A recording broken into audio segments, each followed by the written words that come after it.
Audio book वाङ्मय 35 समस्त विश्व को भारत के अजस्त्र अनुदान चैप्टर 1 पार्ट 53 सांस्कृतिक चेतना के ज्योतिस्तंभ तीर्थ। भारतीय संस्कृति अनगढ़ मानव को देव मानव बना देने वाली जीवन मुरी है, संजीवनी है।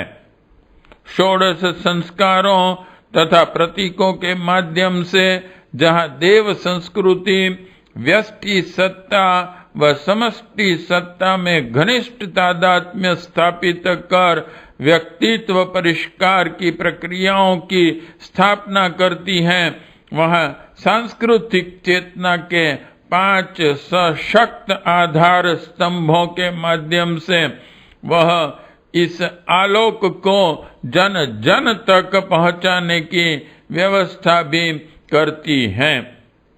ये आधार हैं 1 तीर्थ, जो वातावरण से शिक्षण देते रहे हैं। 2 गुरुकुल, जहाँ बाल्यावस्था से ही सुसंस्कारित अभिवर्धन का शिक्षण क्रम चलता रहा है। 3 आरण्यक विद्या, विद्या विस्तार हेतु व्यक्तित्व संपन्न शिक्षकों के निर्माण का तंत्र। 4 आश्रम, जीवन की गहन शोध कर सदगृहस्थों से लेकर मानव मात्र के लिए व्यावहारिक अध्यात्म के सूत्र देने वाली व्यवस्था। तथा 5 देवालय, जो जन जागृति के केंद्र रहे हैं, जहाँ से सत्प्रवृत्ति संवर्धन की प्रक्रिया सतत चलती रही है। इन 5 का विशद विवेचन पाठकों की जानकारी व शिक्षण हेतु इस व अगले अध्यायों में किया जा रहा है। मनुष्य को सुसंस्कृत बनाने का विज्ञान और विधान संस्कृति है, जहाँ इसकी चेतनता सर्वाधिक सक्रिय, जीवंत और मुखर अनुभव हो। शास्त्रकारों ने इस स्थान को तीर्थ कहा है। पुराणों के सर्वाधिक पृष्ठ इसके माहात्म्य से भरे पड़े हैं। स्कंद पुराण का बहुत बड़ा अंश इसी विवरण को अपने में संजोए हैं। दूसरे अनेक पुराणों उप पुराणों में भी तीर्थों के महत्व, तीर्थ यात्रा के पुण्य फल पर प्रचुरता से प्रकाश डाला गया है। इस सारे वर्णन और विवरण का उद्देश्य जनसाधारण को तीर्थ चेतना का सानिध्य पाने के लिए प्रोत्साहित करना है। इस पारस को छूकर लोग अपने भीतर की लोहे जैसी कठोरता, कलुष कालिमा को धो सकें और बहुमूल्य स्वर्ण जैसा अपना अंतःकरण बना सकें। इन्हें इस कल्प वृक्ष की उपमा दी जा सकती है, जिसके संपर्क में आने वाले अपने आंतरिक अभावों और संकटों से छुटकारा पा सकते हैं। आरंभ काल के अपने तीर्थ ऐसे ही शांति समाधान केंद्र थे। प्राच्य विद्या के मनीषी R.R. दीक्षितार ने अपने ग्रंथ स्टडीज ऑफ धर्मशास्त्रास में इन केंद्रों की स्थापना के बारे में काफी खोजबीन की है। उनके अनुसार इनमें से प्रत्येक स्थान अपने समय में किसी ऋषि की तपस्थली अथवा अवतारों की लीला भूमि रहा है। उन दिनों ऋषि अपने छात्र शिष्यों तथा गायों के साथ घूमते रहते थे। वे सुविधाजनक जगहों पर पड़ाव डालते, कुछ समय वहां रुकते और फिर आगे बढ़ जाते। इस क्रम में आसपास के क्षेत्रों की जनता भी लाभान्वित होती थी। इस तरह छात्रों का अध्ययन और लोक शिक्षण साथ साथ चलता रहता था। आज जो छोटे छोटे तीर्थ, देवस्थान, धर्म स्थान दिखाई देते हैं, वे ऋषियों के निवास और शिक्षण क्रिया के स्मारक चिन्ह जैसे हैं। बड़े तीर्थों की स्थापना का उद्देश्य कहीं अधिक व्यापक और गुह्य था। इस प्रक्रिया में संलग्न ऋषिगण तरह तरह के व्यक्तिगत और सामूहिक प्रयोगों द्वारा वातावरण को दिव्य स्पंदनों से भर देते थे। उनकी तपश्चर्या से उद्भूत प्राण ऊर्जा तीर्थ चेतना की प्रखरता और प्रभाविकता को जन्म देती थी। इसकी समर्थता से तादात्म्य साधने वाले व्यक्तित्व स्वयं की दिशाधारा और स्वरूप में वांछित बदलाव की अनुभूति किए बिना नहीं रहते थे। प्रयोगों के इसी क्रम में महर्षि अगस्त्य ने वेदपुरी, नर नारायण ने बद्रीनाथ, ऋषि दंपति अत्रि अनसुया ने चित्रकूट, ब्रह्मर्षि विश्वामित्र ने सिद्धाश्रम, अवधूत श्रेष्ठ दत्तात्रेय ने गिरनार, ब्रह्मा जी ने पुष्कर और भगवान शिव के तप ने कैलाश के दिव्य क्षेत्र को जन्म दिया।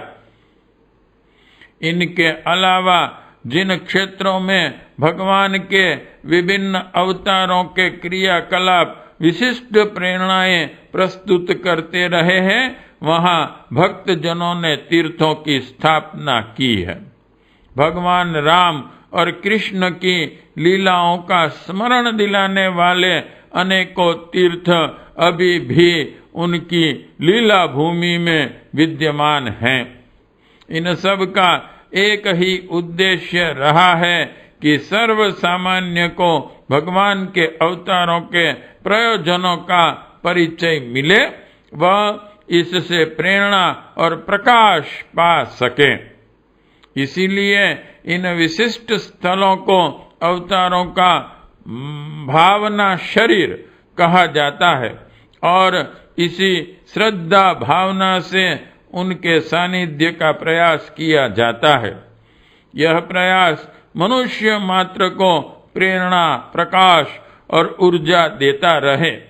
इसी प्रयोजन ने बद्रीनाथ, द्वारकापुरी, रामेश्वर, जगन्नाथपुरी नामक 4 धामों, काशी, कांची, मायापुरी, द्वारावती, अयोध्या, मथुरा, अवंतिका आदि 7 पुरियों, वाराणसी, गुप्त काशी, उत्तर काशी, दक्षिण काशी, शिव काशी नाम से 5 काशियों, गंगा, यमुना, गोदावरी, सरस्वती, कावेरी, नर्मदा और सिंधु नामक 7 पुण्य नदियां, कुरुक्षेत्र, हरिहर क्षेत्र, प्रभास क्षेत्र, रेणुका क्षेत्र, भृगु क्षेत्र, पुरुषोत्तम क्षेत्र एवं सुकर क्षेत्र आदि 7 क्षेत्रों तथा बिंदु सरोवर, नारायण सरोवर,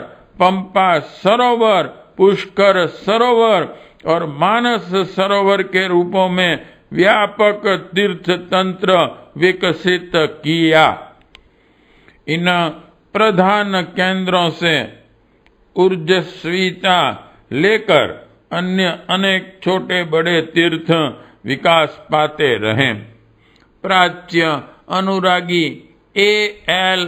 बैशम के ग्रंथ the wonder that was India की विषय वस्तु पर विचार करने पर पता चलता है कि इस स्थापना ने दो प्रक्रियाओं को गति दी।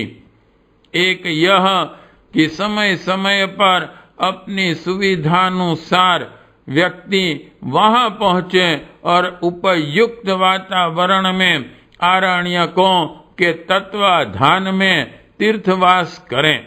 दूसरा यह कि विशेष पर्वों पर लोग इकट्ठे होकर मनीषियों के सानिध्य एवं उनके विचार मंथन से प्रकाश और प्रेरणा प्राप्त करें। तीर्थ सेवन की इस परंपरा का परिणाम है कि अब भी माघ महीने में त्रिवेणी तट पर अनेक लोग पर्णकुटी बनाकर एक माह निवास करते हैं। इस साधना व्रत को कल्पवास कहा जाता है। यह स्वयं के अस्तित्व को स्थान विशेष के दिव्य स्पंदनों से एकाकार करने का प्रयोग है, जिसमें कतिपय अनुशासन, व्रतों, मर्यादाओं का पालन करना होता है। अन्यथा नारद पुराण के शब्दों में कहा है, गंगा आदि तीर्थों में मछलियां निवास करती हैं, देव मंदिरों में पक्षी गण रहते हैं, किंतु उनके चित्त भाव से रहित होने के कारण उन्हें यहाँ निवास करने का कोई फल प्राप्त नहीं होता। प्राचीन काल में इनका स्वरूप आध्यात्मिक सैनिटोरियम का था। वहाँ आत्मिक विश्रांति पाने तथा उद्विग्नता का शमन करने में सहायता देने वाला वातावरण रहता था। ऋषियों के आरण्यक थे। तीर्थ सेवन के लिए आने वाले वहां कुछ समय ठहरकर जीवन क्रम पर नए सिरे से विचार करते और आरण्यकों के संचालक ऋषियों से अपनी समस्याओं के समाधान तथा उज्जवल भविष्य के निर्धारण के लिए प्रकाश परामर्श प्राप्त करते थे। बात भी सही है, जीवन की उलझनों की समीक्षा करने के लिए इनके जाल जंजाल से कुछ दूर रहकर उन पर विचार करना जरूरी होता है। व्यक्ति तीर्थ में पहुंचने पर संबंध लोगों से दूर हो जाता है, इसलिए उनके प्रति राग द्वेष भी जीना हो जाता है। उसी मनोदशा में अपने पराये गुण दोषों को समझना आसान होता है। आधा हल तो समस्याओं का सही स्वरूप समझने में ही निकल आया मानना चाहिए। इसी क्रम में पापों के प्रायश्चित के लिए आवश्यक तपश्चर्या करने से वह प्रयोजन भी पूरा हो जाता था जिसे पाप निवृत्ति कहा है। आत्मशोधन और आत्म परिष्कार के विधि विधान तपः पूत ऋषियों के संरक्षण में पूरे करने से तीर्थ सेवन के सभी उद्देश्य पूरे हो जाते थे।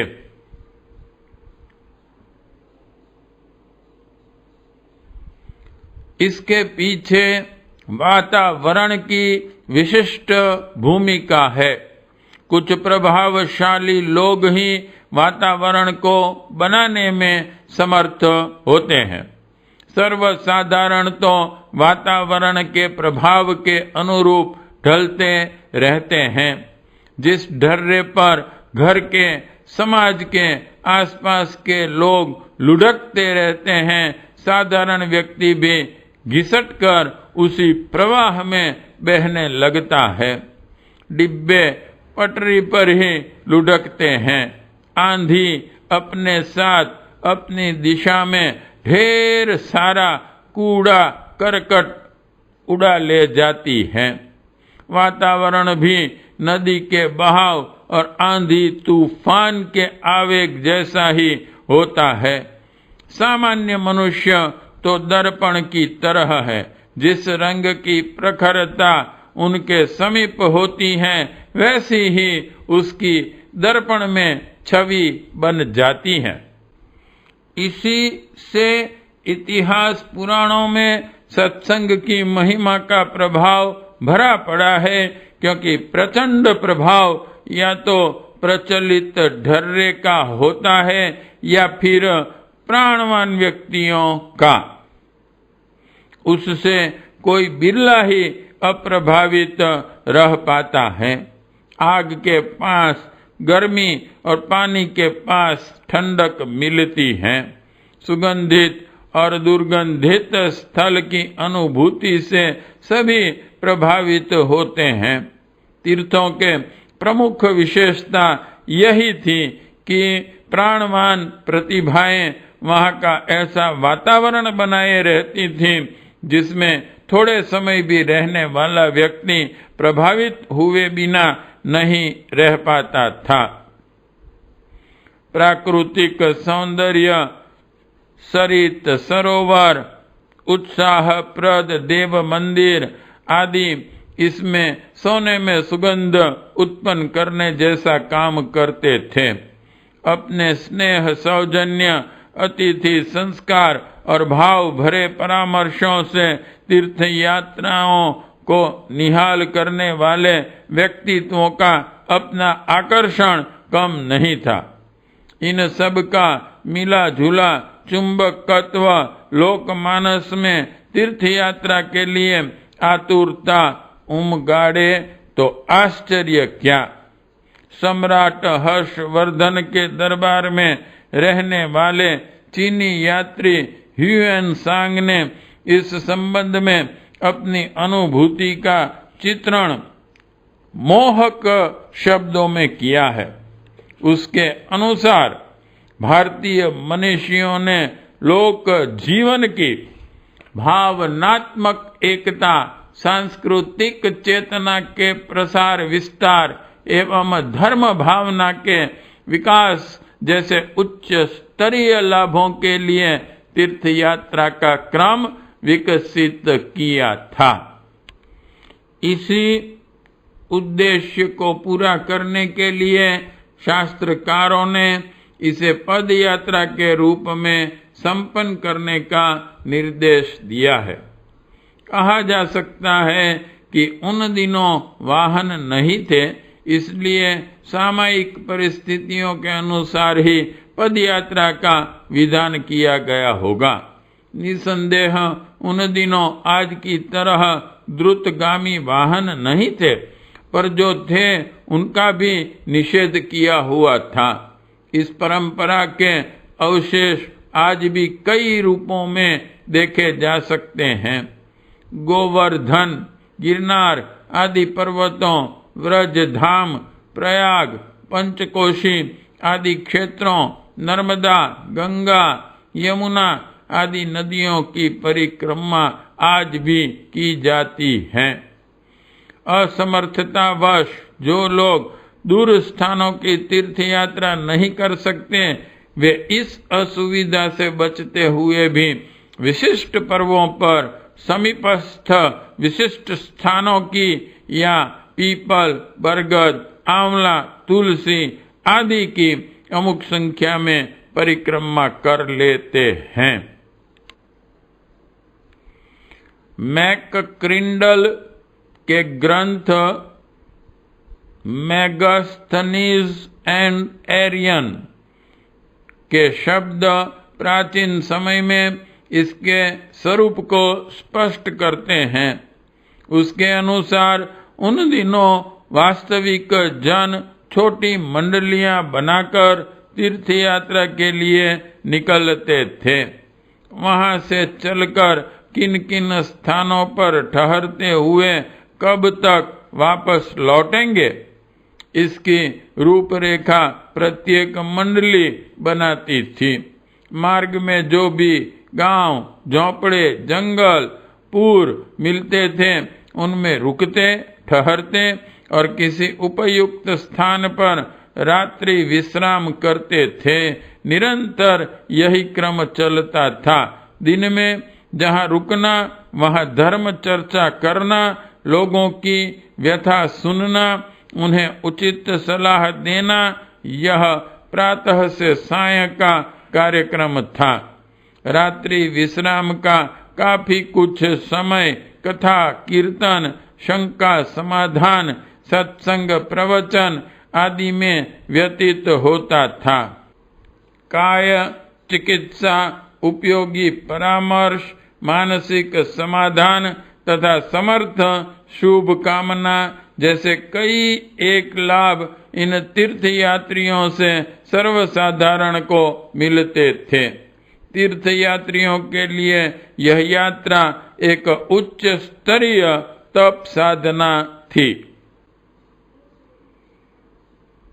भावनात्मक सामंजस्य के इस क्रम में मंदिर, मठों, देवस्थानों में चढ़ने वाली राशि तीर्थयात्री जत्थों के लिए ही खर्च होती थी। धर्मशालाओं का उद्देश्य इन जत्थों के लिए ठहरने का प्रबंध ही था। धर्म प्रयोजन के लिए बनी इस शालाओं को बनाने वाले लोग इसलिए पुण्य के भागी बनते थे कि उनके धन से बनी हुई इमारतें सच्चे अर्थों में धर्म प्रयोजनों को पूरा कर रही हैं। तीर्थ यात्रा के लिए परिभ्रमण करने वालों में वानप्रस्थियों की बाहुल्यता थी। इस प्रकार तीर्थ यात्रा, पद यात्रा की परंपरा जिन दिनों अपने असली स्वरूप में जीवित थी, उन दिनों जन जन को कितना सुखद सुअवसर प्राप्त होता था, इसकी कल्पना से हृदय पुलक हो उठता है। पूर्व के सांस्कृतिक अध्ययन के लिए जीवन समर्पित करने वाले ऑल्डेनवर्ग ने स्टडी ऑफ पुराणास में तीर्थ तंत्र के संचालकों की गतिविधियों को 3 वर्गों में बांटा है। प्रथम, तीर्थवास में आने वालों के लिए शिक्षण एवं साधना की समुचित व्यवस्था। द्वितीय, तीर्थ के निकटवर्ती क्षेत्रों का एक मंडल बनाकर उसमें सांस्कृतिक चेतना के सतत प्रचार का उत्तरदायित्व संभालना। तीसरा, समय समय पर स्वल्प अवधि के लिए दूर दूर से जन समुदाय तीर्थों में आकर उपस्थित हों, ऐसी प्रेरणा जन जन को देना। यह कार्य पर्व स्नान के रूप में होता था। यों तीर्थ में धर्म प्रेमी जाते तो सदैव रहते हैं, परंतु पर्व स्नान का विशेष पूर्ण फल माना गया है। पर्व स्वाभाविक तौर पर धर्म सम्मेलनों का प्रयोजन पूरा करते थे। कभी कभी धर्म सेवियों, ऋषि तपस्वियों का भी मिलन सम्मेलन होता था, ताकि वे मिलजुल कर एक दूसरे के अनुभव का लाभ उठाते हुए समय की मांग को पूरा करने के लिए मिलजुल कर उपाय निर्धारित कर सकें। कुंभ पर्व जैसे आयोजन इसी उद्देश्य से निर्धारित किए गए थे। 3-3 वर्ष बाद लगभग 1-1 महीने के लिए हरिद्वार, प्रयाग, उज्जैन, नासिक में संपन्न होने वाले इन पर्वों का मकसद इस बड़े धर्म क्षेत्र का एक भ्रमण चक्र पूरा करना होता था। विभिन्न वर्गों के मूर्धन्य मनीषी अब भी विविध सेमिनारों के रूप में मिलते जुलते हैं। इनमें शिक्षा, स्वास्थ्य, विज्ञान, न्याय, व्यवस्था आदि जनोपयोगी विषयों पर मिलजुल कर उचित समाधान के लिए ढूंढ खोज होती है। प्राचीन काल में कुंभ जैसे पर्वों का ठीक यही रूप था। ऐसे विशाल आयोजनों की महत्वपूर्ण भूमिका यही थी कि उस अवसर पर विभिन्न मनीषियों के निर्धारणों, प्रतिपादनों तथा प्रेरणाओं से अवगत होकर समुचित निष्कर्ष पर पहुंचा जा सके। यह समस्त गति चक्र तीर्थों की धुरी पर ही घूमता था। अमुक तीर्थ में अमुक समय पर सम्मेलन, पर्व सम्मेलन होना है, यह तय रहने से समय की अलग से सूचना भेजने, नई व्यवस्था जुटाने, विद्वानों को आमंत्रण भेजने की झंझटों से मुक्त रहना संभव होता था। सब कार्य स्वाभाविक क्रम से सहज रूप में संपन्न होते थे। स्पष्ट है, जिन दिनों तीर्थ अपनी सभी भूमिकाएं निभाते रहे होंगे, उन दिनों तीर्थ यात्रा से लौटने वाला व्यक्ति वहां आध्यात्मिक विश्रांति के उपरांत नई क्षमता, नई दृष्टि और नई स्फुरणा से नए सिरे से अपने सामान्य जीवन में प्रवेश करता होगा। यही नहीं, तीर्थों और उनके संचालकों के ऊर्जस्वी जीवन से बिखरने वाला प्राण भारत भूमि को स्वर्गोपम परिस्थितियों से भरा पूरा बनाता रहा होगा।